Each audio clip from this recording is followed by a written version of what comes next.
जय श्री गणेश। नमस्कार, मैं आचार्य संजय द्विवेदी। मेरे समस्त प्रबुद्ध दर्शकों का मेरे चैनल पर हार्दिक स्वागत है। प्रिय दर्शकों, आज मैं नवग्रहों में राजा सूर्यदेव के राशि परिवर्तन प्रभाव को लेकर आपके सम्मुख उपस्थित हूं। सूर्यदेव 13 फरवरी को अपनी राशि का परिवर्तन करने जा रहे हैं तथा कुंभ राशि में प्रवेश करने जा रहे हैं। कुंभ राशि शनिदेव की मूल त्रिकोण राशि है। शनि और सूर्य में मतभेद है, परंतु यहां पर पिता पुत्र का भी भाव है और जब भी सूर्य का कुंभ राशि में परिवर्तन होता तो कुछ विशिष्ट प्रभाव अवश्य ही प्राप्त होता है। सूर्यदेव का यह परिवर्तन जब कुंभ राशि में होगा, वहां पर पहले से ही बुध और शुक्र का गोचर चल रहा है। बुध और शुक्र के साथ सूर्य का विशेष योग बनेगा। मंगल भी इस गोचर काल में, जो सूर्यदेव का गोचर काल 13 फरवरी से प्रारंभ होकर 14 मार्च तक चलने वाला है, मंगल के साथ भी युति प्रभाव होगा। तो मंगल के साथ इनका अतिमित्र का भाव है, जिसके कारण कुछ विशिष्ट प्रभाव प्राप्त होंगे। परंतु इन समस्त ग्रहों पर राहु का युति प्रभाव भी प्राप्त होगा। प्रिय दर्शकों, नैसर्गिक रूप से राहु नकारात्मक ग्रह है, पॉइजनस इफेक्ट है, और जब भी ये इन ग्रहों के साथ होते हैं तो उनको ये दूषित कर देते हैं। तो सूर्य को ग्रहण लग जाएगा।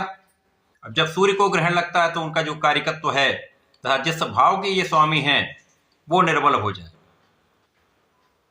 सूर्य आत्मबल के कारक है।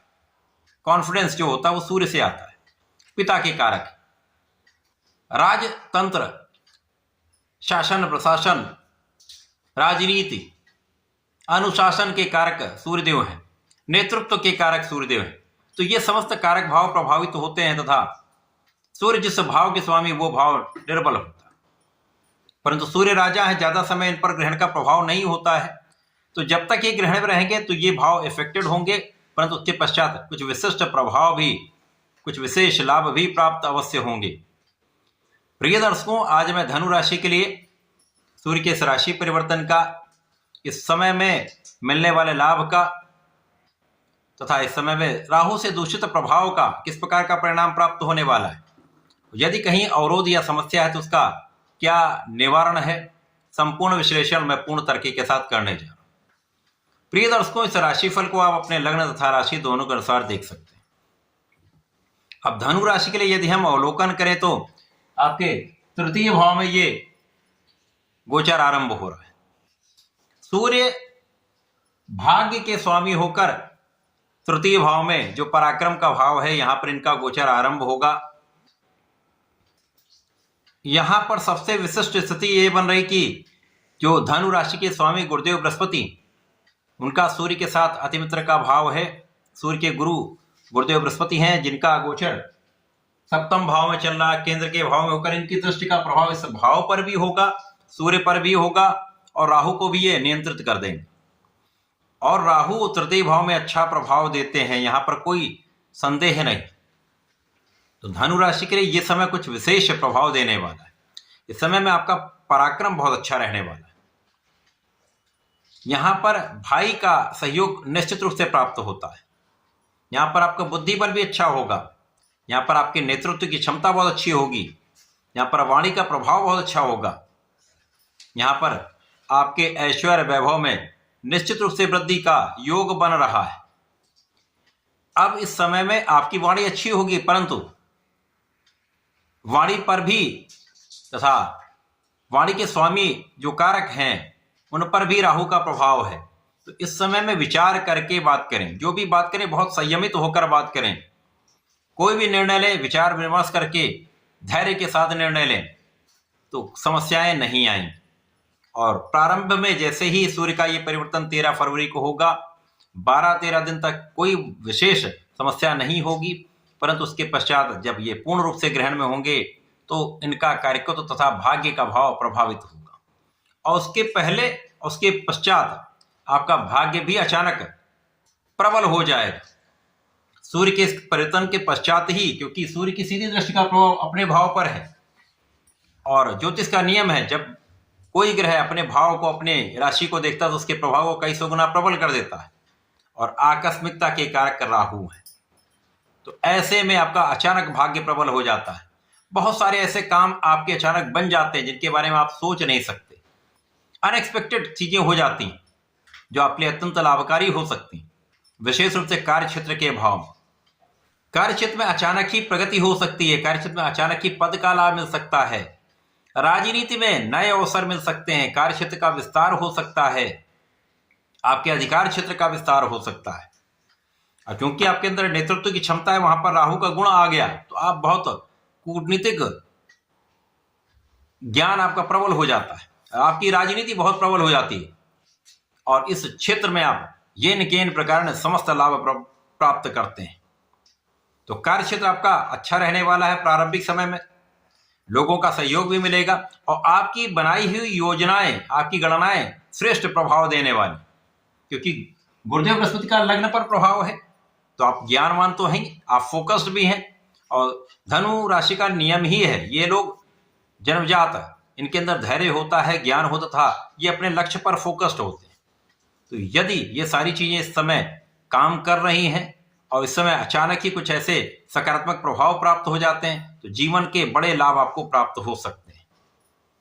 तो ये अत्यंत सकारात्मक था, लाभ प्राप्त करने का समय।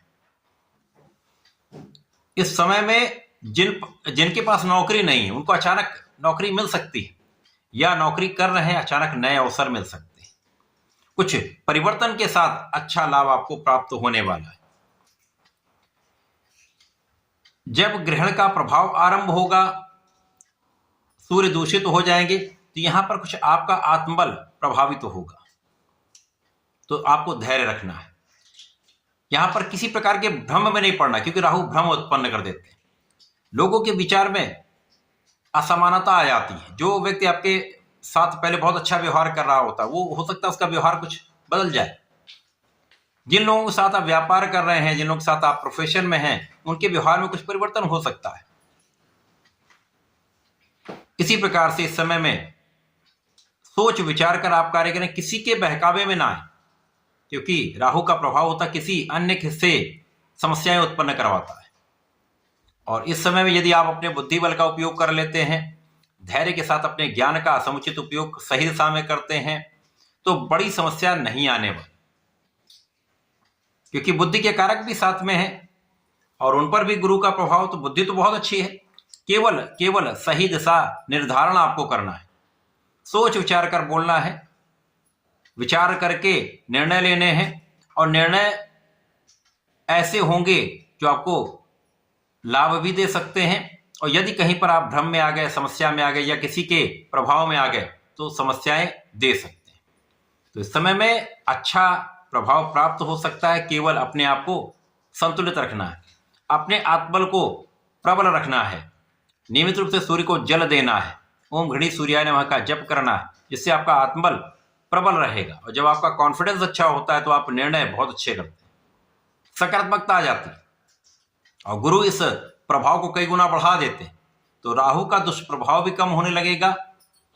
और राहु तब अच्छा प्रभाव देते हैं जब आप अपने मार्ग से विरत नहीं होते, आप अपने निर्णय पर अडिग रहते हैं, तो राहु भी आपको बहुत आगे बढ़ा देते हैं। क्योंकि थर्ड हाउस का राहु कारक होता है, विशेष लाभ देता है। और जैसे ही ग्रहण का प्रभाव समाप्त होगा, आपको आपके कार्य क्षेत्र में विशिष्टता प्राप्त होने लगेगी, भाग्य का पुनः साथ मिलने लगेगा, और भाग्य के साथ आपका परिश्रम मिश्रित हो जाएगा, तो संपूर्ण सफलता की प्राप्ति निश्चित रूप से होगी। इस समय में ज्ञान भी विस्तृत होगा, ज्ञान का आप समुचित उपयोग भी कर पाएंगे, संतान से आपको सुख भी मिलेगा, संतान का साथ भी प्राप्त होगा। जीवन साथी के साथ कुछ मतभेद या कुछ समय की दूरी हो सकती है, तो यहाँ पर संतुलित आपको रहना है, कोई बड़ी समस्या नहीं है, लेकिन साझेदारी में आपको सजग रहना चाहिए।